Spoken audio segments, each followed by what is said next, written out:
Bismillahirrahmanirrahim. Assalamualaikum warahmatullahi wabarakatuh. Salam sejahtera untuk kita semua. Di mana di sini kami dari kelompok 3 akan mempresentasikan mengenai fenomena, konsep, dan asal-muasal sejarah globalisasi dalam mata kuliah perubahan sosial dan pembangunan. Di mana dalam presentasi ini akan dibagi dalam beberapa yang akan dijelaskan oleh teman-teman saya, di mana pertama ada Lutfi akan menjelaskan mengenai fenomena globalisasi, Agim akan menjelaskan mengenai konsep globalisasi, Bayu akan menjelaskan mengenai aspek globalisasi, Fahrul akan menjelaskan mengenai faktor pendorong globalisasi, Kamal akan menjelaskan dampak positif dan negatif, saya Lydia Wartadi Ayu akan bahas mengenai pengaruh globalisasi terhadap kehidupan sehari-hari. Iqbal akan membahas mengenai upaya menghadapi globalisasi dan Fauzia membahas mengenai sejarah globalisasi. Baik, lanjut kepada pembahasan materi. Bismillahirrahmanirrahim. Assalamualaikum warahmatullahi wabarakatuh. Saya Lutfi Mediani Latifatul Azizah. Di sini saya akan menjelaskan materi tentang fenomena globalisasi. Fenomena globalisasi merupakan suatu proses integrasi internasional yang terjadi karena pertukaran pandangan dunia, produk, pemikiran, dan aspek budaya. Faktor utama munculnya globalisasi adalah kemajuan dalam bidang infrastruktur, transportasi dan telekomunikasi, serta kemajuan internet, sehingga terjadi ketergantungan aktivitas ekonomi dan budaya. Fenomena globalisasi terjadi karena kemajuan dalam bidang teknologi dan informasi. Kejadian globalisasi dapat ditandai oleh beberapa hal seperti pertama, arus etnis. Arus etnis merupakan kemajuan dalam mobilitas manusia yang tinggi dalam bentuk imigran, turis, pengungsi, tenaga kerja, dan pandangan, yang mana arus manusia ini telah melewati batas-batas teritorial negara. Yang kedua, arus teknologi. Arus teknologi merupakan kemajuan dalam bidang mobilitas teknologi, munculnya multinational corporation dan transnational corporation yang kegiatannya dapat menembus batas-batas negara. Yang ketiga, arus media. Arus media merupakan kemajuan yang ditandai dengan menguatnya mobilitas modal, investasi, pembelian melalui internet, dan penyimpanan uang di bank asing. Yang keempat, arus ide. Arus ide merupakan kemajuan yang ditandai dengan makin derasnya nilai baru yang masuk ke suatu internasional. Isu-isu terbaru akan menyebar tidak hanya di suatu wilayah nasional negara karena merupakan isu internasional. Tanda-tanda fenomena globalisasi yang dapat dirasakan dalam kehidupan sehari-hari yaitu pertama, peningkatan perdagangan global, peningkatan aliran modal internasional, di antaranya investasi langsung luar dan negeri. Yang kedua, peningkatan aliran data lintas batas, seperti penggunaan internet, satelit komunikasi, dan juga telepon. Yang ketiga, ramainya pengadilan untuk mengadili para penjahat perang di Mahkamah Kejahatan Internasional, dan adanya gerakan untuk menyerukan keadilan internasional. Yang keempat, peningkatan pertukaran budaya atau cultural exchange internasional, misalnya melalui ekspor film-film Hollywood dan Bollywood. Yang kelima, peningkatan sebaran paham multikulturalisme dan semakin besarnya akses individu terhadap berbagai macam budaya. Yang keenam, peningkatan perjalanan dan turisme lintas negara. Yang ketujuh, berkembangnya sistem keuangan negara. Yang kedelapan, peningkatan aktivitas perekonomian dunia yang dikuasai oleh perusahaan-perusahaan multinasional. Yang terakhir yaitu yang kesembilan, peningkatan peran organisasi-organisasi internasional seperti WTO, WIPO, IMF yang berurusan dengan transaksi-transaksi internasional. Bismillahirrahmanirrahim. Assalamualaikum warahmatullahi wabarakatuh. Perkenalkan, nama saya Agim Nastiar dari kelompok 3 Perubahan Sosial dan Pembangunan yang akan membahas tentang globalisasi. Maka langsung saja, globalisasi berasal dari kata global yang berarti universal, umum, atau mendunia. Nah, pada kehidupan kita sehari-hari saat ini, globalisasi sudah tidak aneh didengar dan sudah tidak asing lagi bagi kita. Karena globalisasi pada saat ini sudah sangat melekat pada kehidupan sehari-hari, dari mulai teknologi, sosial, budaya, ekonomi, politik, dan yang lainnya. Dan juga globalisasi ini bisa diartikan integrasi itu kan antar negara seluruh dunia internasional, dari mulai contohnya yaitu adanya internet, terus ada perdagangan internasional, terus adanya budaya barat masuk ke Indonesia. Nah, itu pun salah satu dampak daripada globalisasi.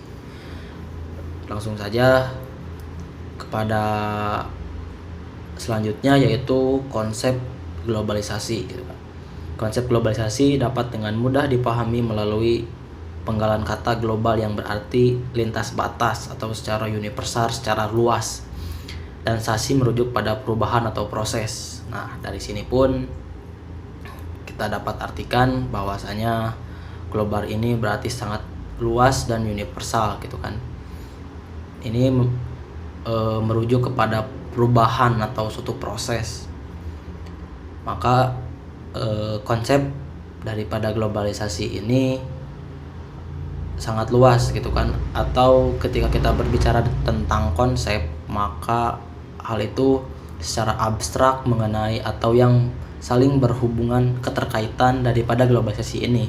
Ada mulai dari sejarah, terus ada aspek dari sosial, budaya, ekonomi, politik, terus dari dampak positif dan negatif, terus cara menanggulangi daripada globalisasi ini, yang mana semua itu lebih detailnya akan dipaparkan oleh teman-teman saya. Terima kasih. Bismillahirrahmanirrahim. Mari kita berlanjut pada pembahasan selanjutnya, yaitu aspek globalisasi. Pada aspek globalisasi terdapat 3 pembahasan. Ada aspek globalisasi pada bidang ekonomi, ada dalam bidang politik, dan terakhir ada bidang budaya. Yang pertama pada bidang ekonomi. Pada bidang ekonomi, globalisasi mengacu pada perubahan yang terjadi pada mekanisme pertukaran barang dan jasa. Dalam hal ini, seseorang tidak perlu lagi pergi ke Amerika untuk membeli sebuah produk ataupun kebutuhan rumah tangga. Selain itu, kalaupun seseorang memiliki banyak sekali uang, ia dapat membeli villa penginapan di suatu pulau dengan membayar jasa konsultasi kepada agen properti yang ada di sana. Segala produk yang tersedia di pasaran dapat diakses oleh siapa saja dengan bantuan internet. Dengan kehadiran e-commerce pada zaman ini, atau contohnya mungkin seperti Amazon, ada eBay, kalau di Indonesia mungkin ada Shopee, Lazada, dan lain-lainnya, semakin memudahkan pengiriman barang lintas batas. Memesan sepatu yang sedang trendy di Eropa pun tidak mustahil lagi kita pesan dari Indonesia. Pada era globalisasi ini, transaksi uang dan barang antar negara bergerak dengan sangat cepat, lebih dari yang kita bayangkan, serta berkontribusi pada pertumbuhan ekonomi dunia. Lalu yang kedua pada aspek politik. Pada aspek politik, globalisasi membawa pengaruh besar pada arah kebijakan politik negara-negara di dunia. Jika sebelum kebijakan politik hanya mencakup skala nasional, era globalisasi mendorong terintegritasnya kebijakan-kebijakan politik di berbagai negara dan kemungkinan terciptanya bentuk-bentuk kerjasama politik antar negara. Contoh, kerjasama politik tersebut diantaranya seperti Uni Eropa, ada International Monetary Fund atau IMF, ada World Bank, dan World Trade Organization. Pada aspek politik, globalisasi juga ditandai dengan beroperasinya aktivitas politik yang mempromosikan nilai-nilai universal pada skala global. Nilai universal tersebut diantaranya seperti hak asasi manusia, kesetaraan, permasalahan lingkungan, dan lain sebagainya. Maraknya aktivitas politik yang terjadi pada negara tersebut sangat mungkin mempengaruhi negara lain di dunia. Hal ini khususnya dipengaruhi oleh kehadiran media massa. Konsekuensi dari hal tersebut terjadinya fenomena gerakan sosial pada level global yang dilakukan oleh para warga masyarakat guna mempengaruhi kebijakan pemerintahan tertentu. Dalam rangka memperjuangkan kepentingan politisinya, para warga yang tergabung menjadi bagian dari suatu gerakan sosial tersebut akan berjejaring dengan masyarakat global dan bekerja sama dengan organisasi internasional. Lalu yang ketiga, ada aspek budaya. Pada aspek budaya, konsep globalisasi merujuk pada proses terintegrasinya suatu gagasan, nilai, norma, perilaku, serta cara hidup sosial kemasyarakatan. Dalam hal ini, sebagian besar individu dibentuk oleh pengaruh masyarakat dunia. Di Indonesia contohnya, kita bisa dianggap ketinggalan zaman jika kita belum menonton film Avengers ataupun mendengarkan album terbaru Justin Bieber. Amerika Serikat memiliki kiblat perfilman dan musik dunia. Korea Selatan menjadi kiblat tren kecantikan. Paris menjadi kiblat fashion, sedang lalu food, dan lain sebagainya. Berbagai wilayah di dunia memiliki elemen sosial budaya masing-masing dan akan saling mempengaruhi satu sama lain seiring dengan pesatnya kemajuan teknologi informasi dan komunikasi, khususnya internet. Pada intinya, globalisasi pada aspek budaya dapat diartikan sebagai suatu fenomena sosial di mana praktik kebudayaan yang dilakukan individu bukan hanya dipengaruhi oleh dirinya sendiri, namun oleh masyarakat global. Dimanapun individu itu berada, dia memiliki kemungkinan untuk terpapar budaya-budaya dari luar negaranya. Sebagai contoh, terdapat sebagian individu yang terobsesi dengan budaya kehidupan masyarakat Korea Selatan melalui pengaruh idol pop kegemarannya ataupun drama Korea. Ada juga yang tergila-gila dengan budaya Jepang melalui film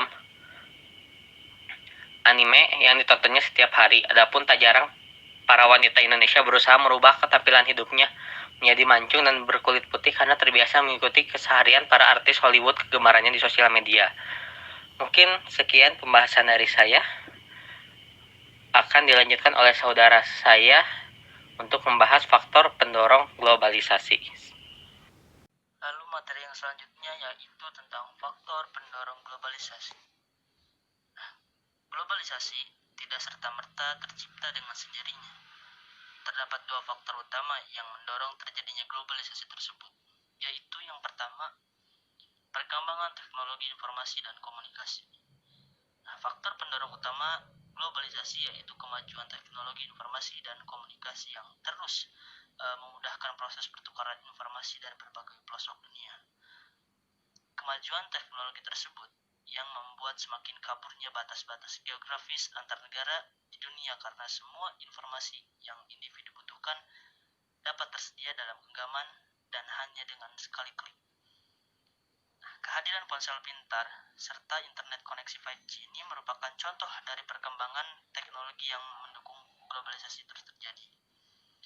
Pada masa era globalisasi sangatlah identik dengan kecepatan, kemudahan, dan ketersediaan. Arus informasi dan komunikasi berlangsung begitu cepat. Berbagai peristiwa dunia dapat diakses dengan mudah oleh siapa saja, kapan saja dan di mana saja dengan bantuan ponsel pintar. Pun dengan segala jenis informasi, barang maupun jasa akan selalu tersedia bagi setiap individu yang membutuhkannya dengan bantuan akses internet. Lalu yang kedua, kehadiran perusahaan multinasional. Perusahaan multinasional merupakan instrumen lain yang mendorong terjadinya globalisasi. Sebagai contoh, terdapat perusahaan besar dengan skala multinasional yang menanamkan modal, aset serta memutuskan untuk membangun pabrik di negara berkembang di mana tenaga kerja murah dan bahan baku mentah tersedia. Perusahaan multinasional tersebut pada dasarnya telah menjalankan aktivitas ekonomi dengan skala besar dan sangat mempengaruhi perekonomian nasional di negara berkembang yang mereka tempati. Perusahaan-perusahaan tersebut juga semakin mengaburkan batas-batas geografis antar negara karena pada dasarnya eksistensi mereka sangat ditentukan oleh pasar dunia. Lalu modal dan aset perusahaan tersebar di berbagai negara serta manajemen perusahaan dikelola secara lintas batas oleh karyawannya. Bismillahirrahmanirrahim. Dampak positif globalisasi. Globalisasi kita jadi lebih mudah dan nyaman. Globalisasi mampu menghubungkan antara individu dengan individu yang lain di belahan dunia. Adapun dampak positif globalisasi adalah komunikasi dan transportasi manusia semakin dinamis, terbukanya lapangan kerja, makin banyak negara menganut sistem demokrasi, meningkatnya toleransi dan semangat membantu antar manusia di dunia, memperkaya unsur kultural bangsa, dan peran aktif warga negara. Kemudian dampak negatif globalisasi khususnya dalam bidang ekonomi membawa dampak yang sangat besar. Globalisasi perekonomian bukan suatu proses kegiatan ekonomi dan perdagangan ketika negara-negara di seluruh dunia menjadi satu kekuatan pasar yang semakin terintegrasi dengan tanpa rintangan batas teritorial negara. Adapun dampaknya yaitu penguasaan modal oleh asing, kesenjangan sosial, berkurangnya subsidi untuk rakyat, dan memperburuknya prospek pertumbuhan ekonomi jangka panjang. Mungkin cukup sekian penjelasan dari saya. Wassalamualaikum warahmatullahi wabarakatuh. Bismillahirrahmanirrahim, saya akan membahas mengenai pengaruh globalisasi terhadap kehidupan sehari-hari. Globalisasi berkontribusi besar pada pertukaran nilai-nilai budaya antar komunitas masyarakat dunia.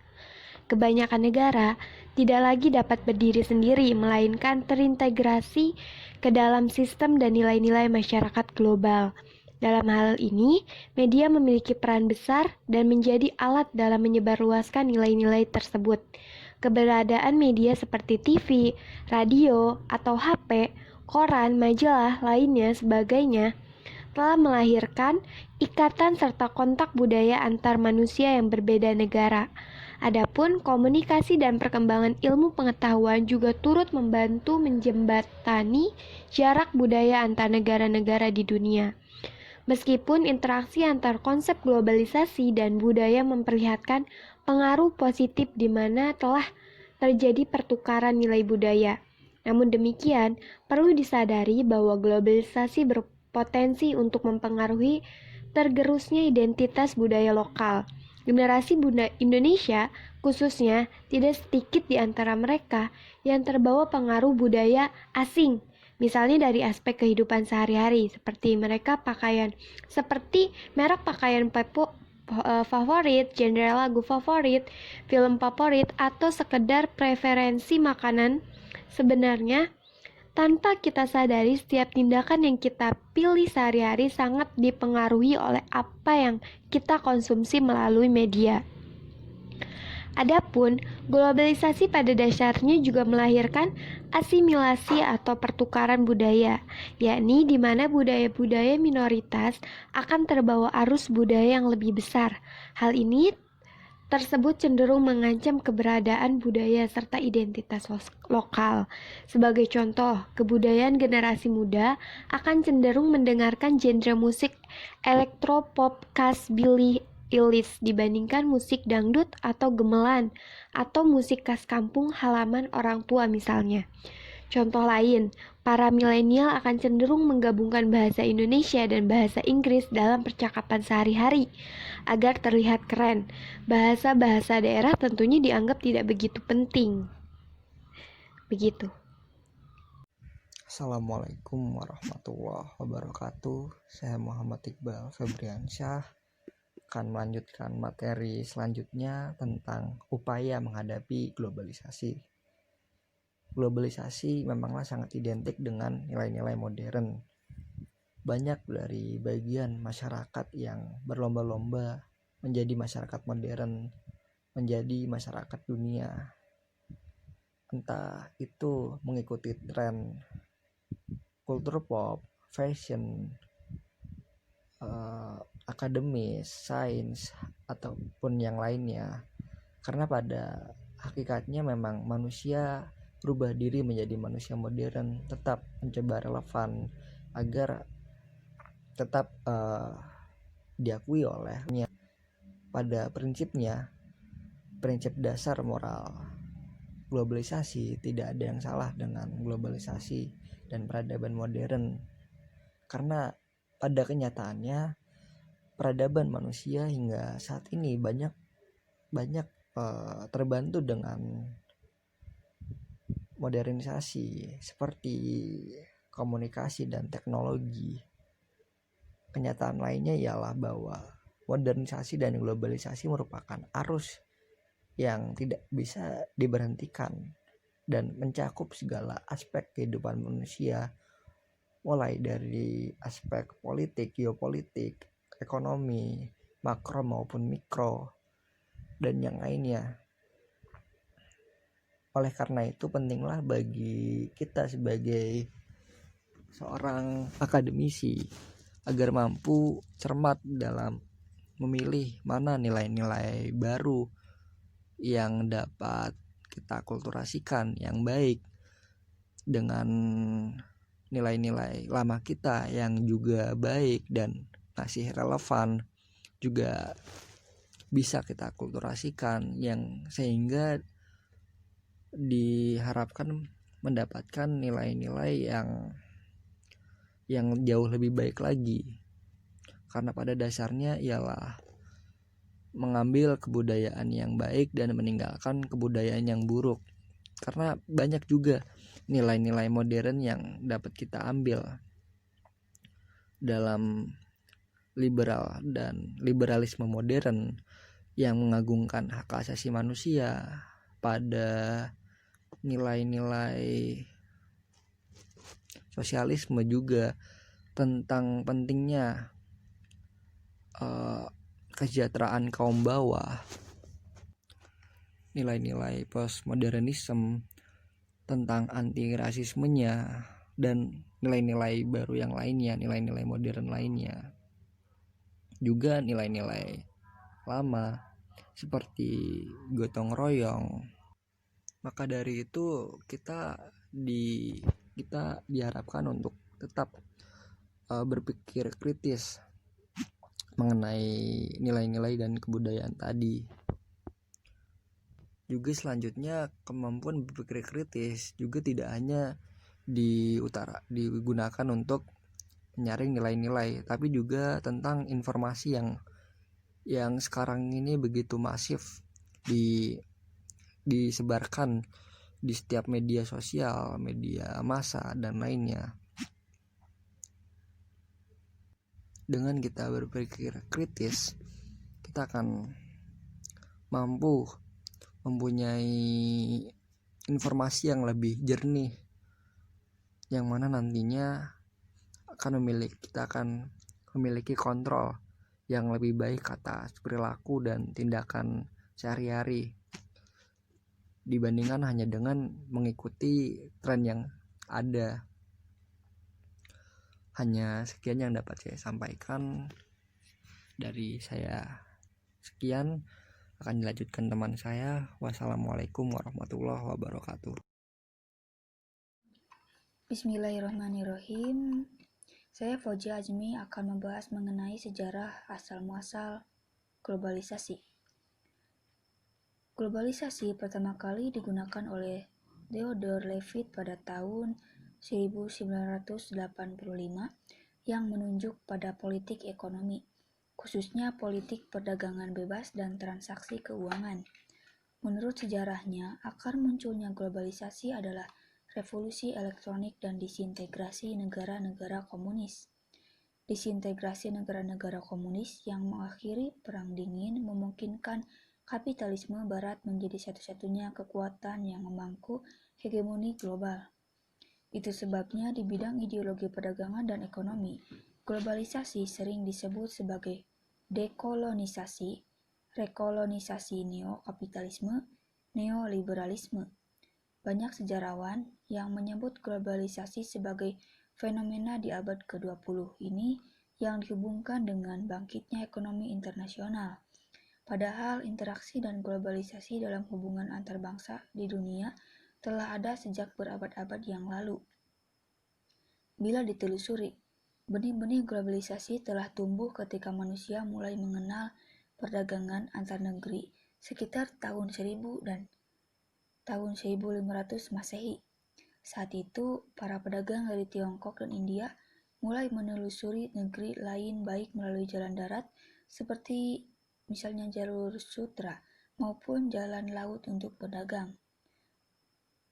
Fase selanjutnya ditandai dengan dominasi perdagangan kaum muslim di Asia dan Afrika.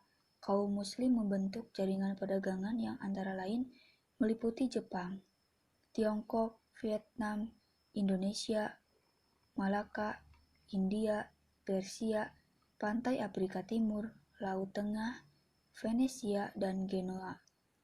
Di samping membentuk jaringan dagang, kaum pedagang muslim juga menyebarkan nilai-nilai agamanya, nama-nama abjad, arsitek, nilai sosial, dan budaya Arab ke warga dunia. Fase selanjutnya terus berjalan dan mendapat momentumnya ketika Perang Dingin berakhir dan komunisme di dunia runtuh. Runtuhnya komunisme seakan memberi pembenaran bahwa kapitalisme adalah jalan terbaik dalam mewujudkan kesejahteraan dunia. Implikasinya, negara di dunia mulai menyediakan diri sebagai pasar yang bebas. Hal ini didukung pula dengan perkembangan teknologi komunikasi dan transportasi. Hasilnya, sekat-sekat antar negara pun mulai kabur, lalu terjadilah globalisasi. Alhamdulillahirrabbilalamin, telah tersampaikan semua materi pada presentasi hari ini, di mana yang dapat disimpulkan adalah globalisasi mengeluarkan banyak dampak positif dan negatif bagi kehidupan manusia. Sebagai manusia yang disiplin, kita harus bisa memahami, memilah dampak yang harus dibuang dan dampak yang harus diambil dari globalisasi itu.